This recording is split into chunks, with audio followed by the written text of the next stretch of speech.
شادی پروردگار نے انسان کو خلق کیا ہے، خود کہتا ہے کہ میں نے اس کو پیئرز خلق کیا ہر چیز کو. خوب مرد اور عورت کی ریکوائرمنٹ ہیں، اس کی فزیکل نیڈز ہیں، اس کے لیے پروردگار نے حلال رشتے بنایا ہے. شادی ازدواج عقد جو ہے وہ حلال رشتہ ہے. اس حلال رشتے کے بعد صرف کہانی صرف یہاں پہ ختم نہیں ہوتی ہے کہ مثلا آپ صرف ایک نیڈ ہے آپ اس کو پورا کریں، نہیں، پھر آنے والی نسل کی پرورش ہے، اور یہ پرورش حلال بطن ہی میں ہو سکتی ہے. یہ یاد رکھیے گا. آپ جب شادی کر رہے ہیں آپ صرف یہ مت سوچیں، خاص طور پر ان کی جن کی شادیاں نہیں ہو چکی، جن کی ہو گئی ہیں وہ اب کوشش کریں کہ ایسا ہو. دیکھیں شادی صرف ایک مقصد کے لیے نہیں ہے. اگر آپ زندہ ہیں آپ کا امام زندہ ہے. انسان اگر کوئی مرد لڑکی ڈھونڈ رہا ہے، کوئی فیملی لڑکی ڈھونڈ رہی ہے، وہ یہ دیکھے کہ وہ یہ صرف ایک خاتون گھر میں نہیں لا رہی، ایک لیڈی گھر میں نہیں لے کر آ رہی، بلکہ آنے والی نسل کی ماں کو گھر پہ لا رہی ہے. اور یہ وہ ماں ہوگی جس کی گود میں امام زمانہ کا سپاہی بڑا ہوگا. تو یہاں پر بہت زیادہ کنسنٹریشن کی ضرورت ہے. اور یہ ہمارے لیے بھی ہے کہ مثلا جن کی آج اولاد ہے، جن کی آج بیٹیاں ہیں، اب خاتون کے چند رشتے ہیں، ماں ہے، بیوی ہے، بہن ہے، بیٹی ہے، یہی رشتے ہیں اس کے. ان سب رشتوں میں کہیں نہ کہیں کوئی نہ کوئی الوکیٹ ہو رہا ہے. اب اس کی کیا ذمہ داری بنتی ہے؟ خاص طور پہ ابھی یہ نئی شادی ہو رہی ہے اور یقیناً اور جوان اور ہماری بہنیں بیٹیاں بھی بیٹھی ہیں، اللہ تعالیٰ ان سب کی جو ہے وہ جلد سے جلد جو ہے وہ شادی فرمائے. عزیزان محترم، معاشرہ بہت خرابی کی طرف ہے، یہ یاد رکھیے گا. کوتاہی ہم سے ہو رہی ہے. ہمیں اپنی آنے والی نسل کے لیے خود سوچنا پڑے گا. اگر آج ہم وقت پر شادیاں نہیں کریں گے تو سوسائٹی میں فساد اور گناہ ہوگا. اس میں جو ہے وہ آپ یہ بولیں کہ میرا کیا قصور ہے. اگر جوان بیٹی گھر میں بیٹھی ہے تو مجھے اس کے لیے جتنا جلدی ہو شادی کا انتظام کرنا چاہیے. اب کیونکہ میٹلسٹک اور میٹلزم اتنا زیادہ ہو گیا ہے کہ شادی ایسے سے ہو. اچھا ہماری بیٹیاں بھی جو ہیں وہ آج کل کیونکہ میڈیا کا دور ہے تو وہ ان کے ذہن میں بھی آنے والا دلہا کوئی شہزادہ ہو، سنو وائٹ کا شہزادہ ہو جو ملے گا. ظاہر ہے جب ڈزنی کی پیداوار ہے نا، یہ نسل تو جو پیدا ہو رہی ہے بیسیکلی ڈزنی کی پیداوار ہے. اب جب ڈزنی کی پرنسس کی بیگ اور پوسٹر آپ کے گھروں میں ہوں گے تو آپ کو پرنس بھی ویسا ہی چاہیے جو ڈزنی دے رہا ہے. اب وہ تو خواب و خیالوں میں بھی نہیں ملنے والا. تو ابھی ہمیں ہر چیز جو ہے وہ ایسی لگتی. تو دیکھیں ہم مسلمان ہیں، ہم اہل بیت کے ماننے والے ہیں، ہمارے لیے اہل بیت کی زندگی سیرت ہونی چاہیے. ابھی یہ جو ہم شادیاں کرتے ہیں، میں خیل گزم قوم دیگر فارسی عرف نوی زانم ولی خوب بندے مجبورم، ہمارے گھروں میں جو شادیاں ہوتی ہیں، شادیاں ہماری اپنی مرضی کی ہوتی ہیں ساری، جو ہمارا دل چاہے اس میں ہم کچھ بھی کریں. اچھا کوئی بات کہیں تو مولانا صاحب ایک ہی تو بیٹی ہے، ایک ہی تو بیٹا ہے، ابھی یہ نہیں کریں گے وہ نہیں کریں گے، لوگ ناراض ہو جائیں گے. اچھا قصیدہ کیا پڑھوانا ہے؟ فرحان بھائی کو بلائیں گے، کسی اور نوا خان کو بلائیں، قصیدہ پڑھیں علی کے ساتھ ہے فاطمہ کی شادی. قصیدہ یہ پڑھوائیں گے مگر عمل ان کی سیرت میں نہیں کریں گے. یہ المیہ ہے، یہ المیہ یہ ہے کہ ہم نے اس کو تربیت نہیں کرنی ہے، آپ اس کو تربیت کریں. جب مولا کائنات کی شادی کا وقت آیا تو رسول خدا نے کیا حکم دیا؟ روایات رسول خدا نے کہا کہ علی روغن یعنی آئل اور کھجور یہ آپ کی ذمہ داری ہے، گوشت اور روٹیاں میری ذمہ داری ہے، آپ یہ ارینج کریں میں یہ ارینج کرتا ہوں.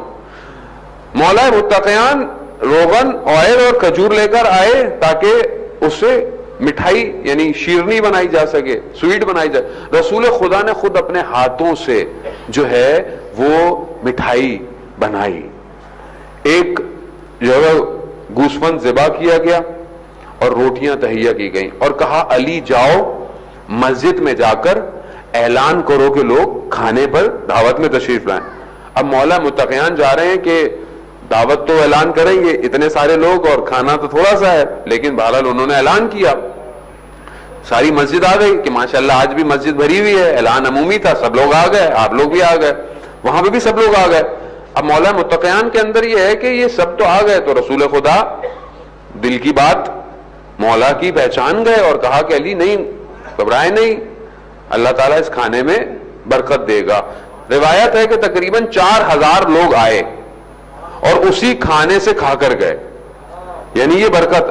شادی کے اندر نکات کیا تھے؟ کھانا کھلایا گیا، سب کھائے، سب چلے گئے۔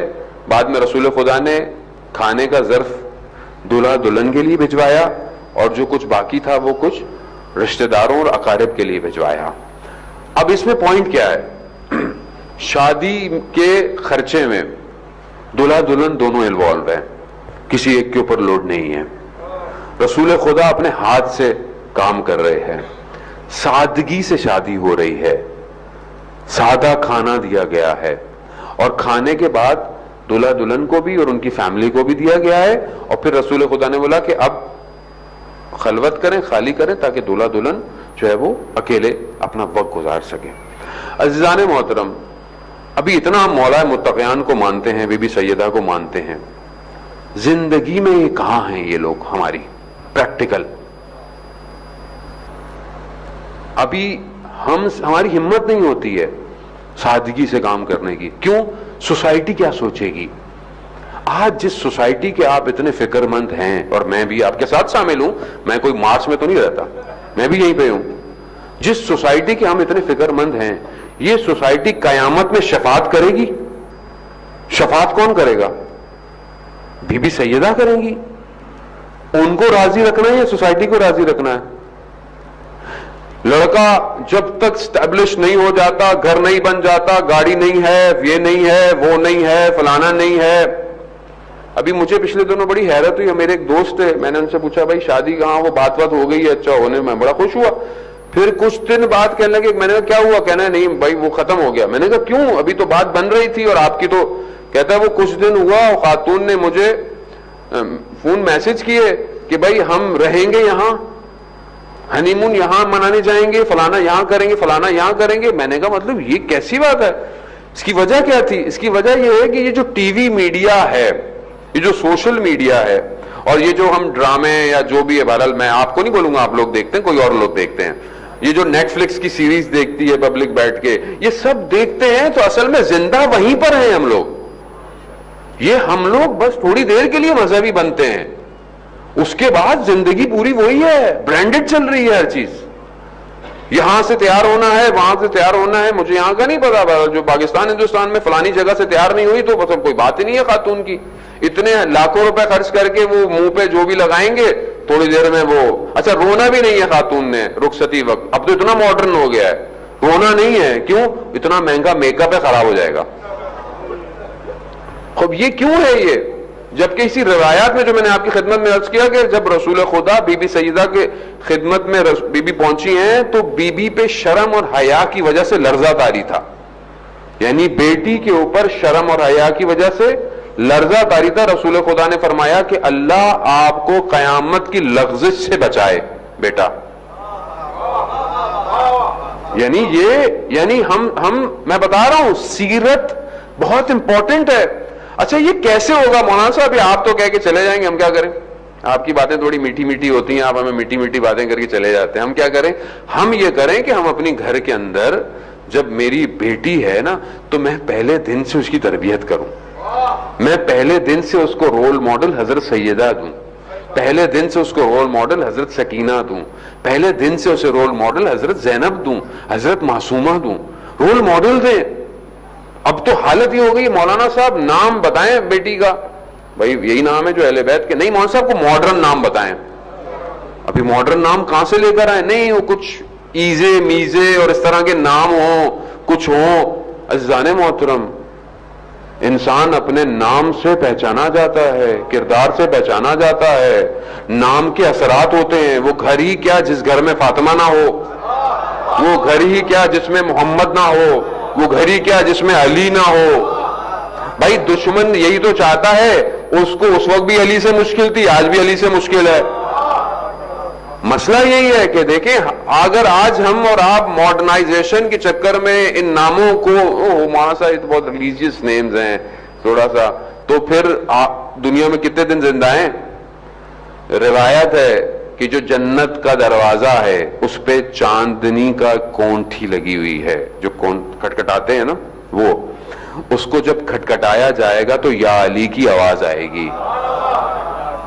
تو اگر آپ علی سے اس دنیا سے بھاگیں گے تو آخرت میں کہاں جائیں گے؟ جگہ کوئی نہیں ہے. تو بہتر ہے اس دنیا میں بھی علی کے ساتھ رہیں اور آخرت میں تو ویسے بھی انشاءاللہ مولا کے ساتھ ہی رہیں گے.